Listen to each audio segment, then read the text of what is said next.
5 seconds to go.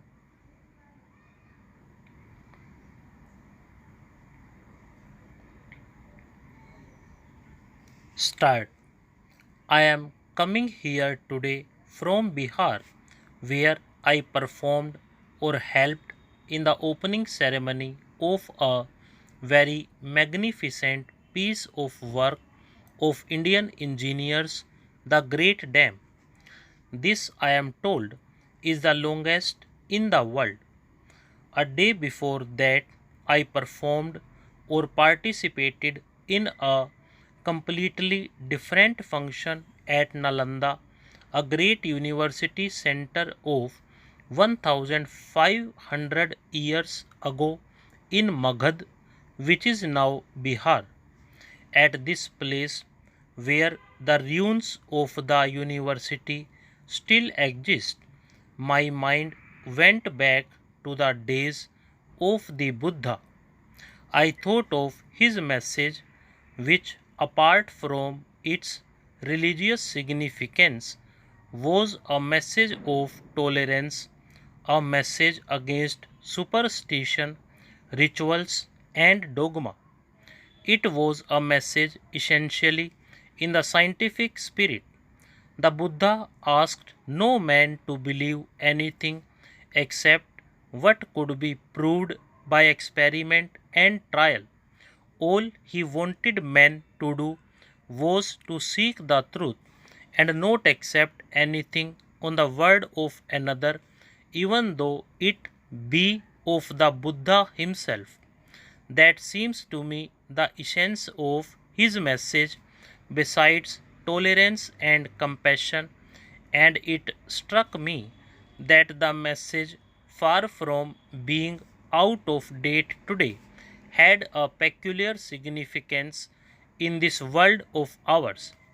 The spirit of dogma, I say with respect, has affected badly the religious quest and made both minds and practices conform too rigidly.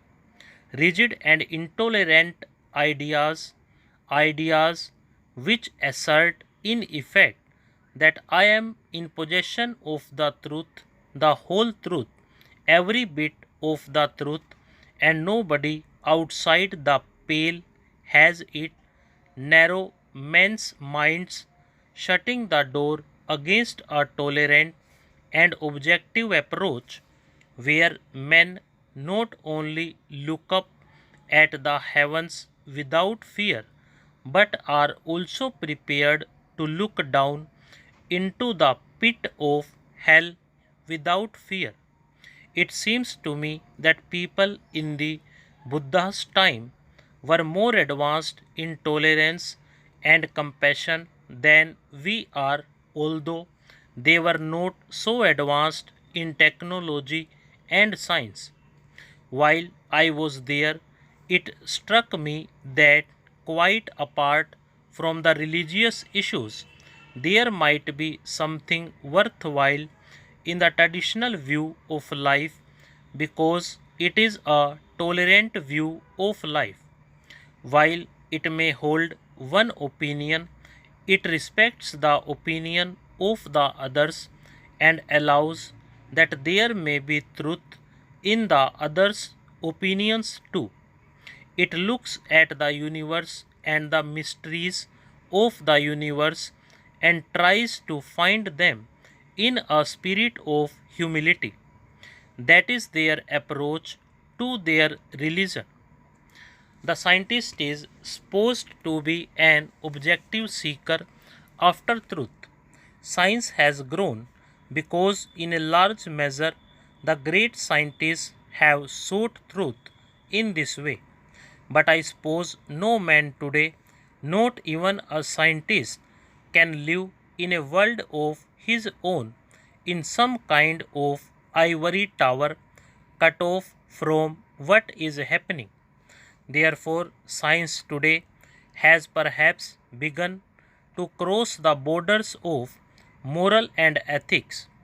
If it gets divorced completely from the realm of morality and ethics, then the power it possesses may be used for evil purposes.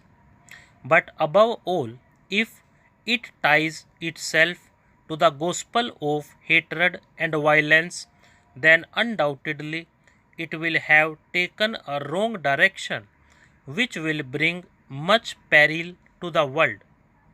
I plead with the scientists here and elsewhere to remember that the scientific spirit is essentially one of tolerance, one of humility, one of realization that somebody else may also have a bit of the truth. Scientists should note that they do not have a monopoly of the truth, that nobody has a monopoly, no country, no people, no book. Truth is too vast to be contained in the minds of human beings or in books, however sacred. Let us be a little humble. Let us think that the truth may not perhaps be entirely with us. Let us cooperate with others. Let us, even when we do not appreciate what others say, respect their views and their ways of life.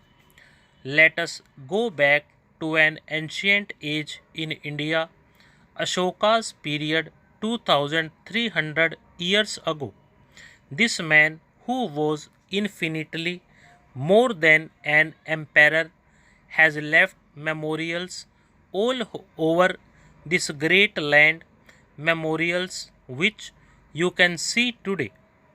Among the messages that he gave, there is one which I think we should all remember, not only in this country but elsewhere. Addressing his own people, he said, "If you revere your faith, while you revere your own faith, you shall revere the faith of others. In reverencing the faith of others, you will exalt your own faith and will get your own faith honored by others.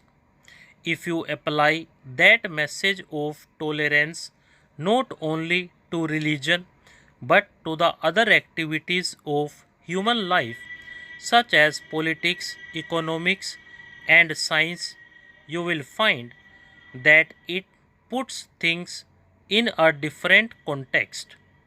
It is a context which is not very much in evidence today, where differences of opinion are not liked, where the tendency is to suppress the view or the way of life that is not approved of, where ultimately science itself becomes vitiated by a narrow outlook.